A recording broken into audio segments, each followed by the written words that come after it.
Hello everyone and welcome back to the tutorial series. So in the previous video we got the audio all nice and anonymized down here, so now we have a nicely anonymized audio track.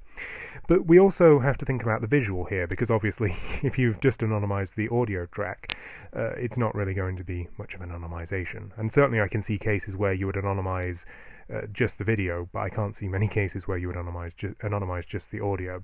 So how do we anonymize video in Shotcut?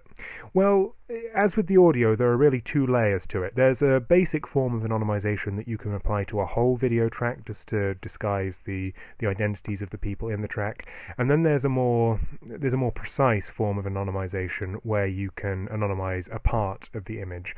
And I'm going to cover both of them, and I'm going to start out with the broad brush form of anonymization, because that form is going to be, I'd say that is going to be enough in most situations.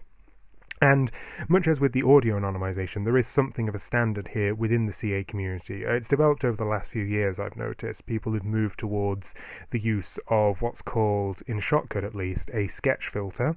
It's also sometimes called an edge finding filter, I think, in other programs. But no matter what it's called, the basic function is the same. It will turn the image into a cartoon, basically, or something that looks like a cartoon.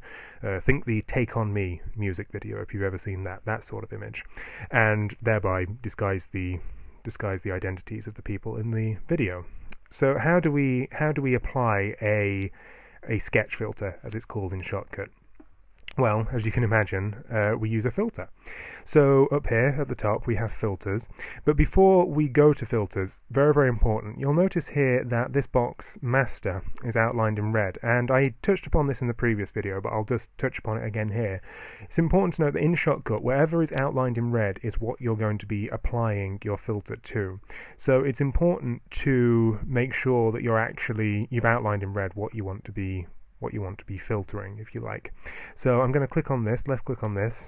Okay, so now this is anonymized, this is outlined in red, all of our big chunk of raw data here, well, relatively big, around 3 minutes. That's now got the red outline about it, and that means that we can apply a filter to it. So how do we do it? Up here we've got the filter button. We click on this. You'll see that we've already got the mute filter. I applied that in the previous video. So we now need to find the sketch filter, and to do that we've got add a filter down here. So we left click, and two ways of finding the sketch filter. These are my favorite filters. The sketch filter isn't in there, but we can either go to video and scroll down to S. See, there's sketch, and I might add that to my favorites as well.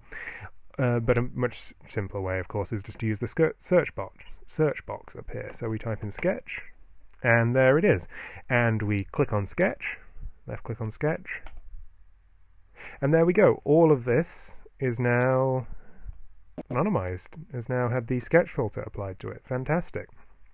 So there are a few other little settings that you can fiddle around with on the sketch filter down here. First of all, you can adjust the line width, like so. I mean, it starts to look inhuman at a certain point. I'm not quite sure what the intended function of that is, and I think that actually Shotcut had it about right with the default 2 there. You can also do that with the height, but again it starts to look slightly hallucinogenic past a certain point, so again we'll keep that at 2.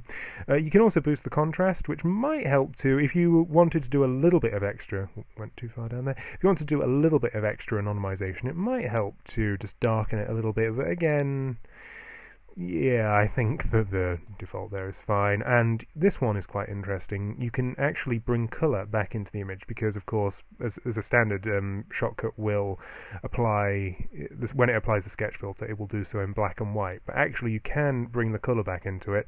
Unfortunately in this case it must be something to do with the lighting or something like that, because it's made everything this hideous Simpsonian yellow, which doesn't really work for me. So I'm going to leave it in black and white, but you know, if you had better lighting it might be of use in some situations. So that is how we apply a sketch filter.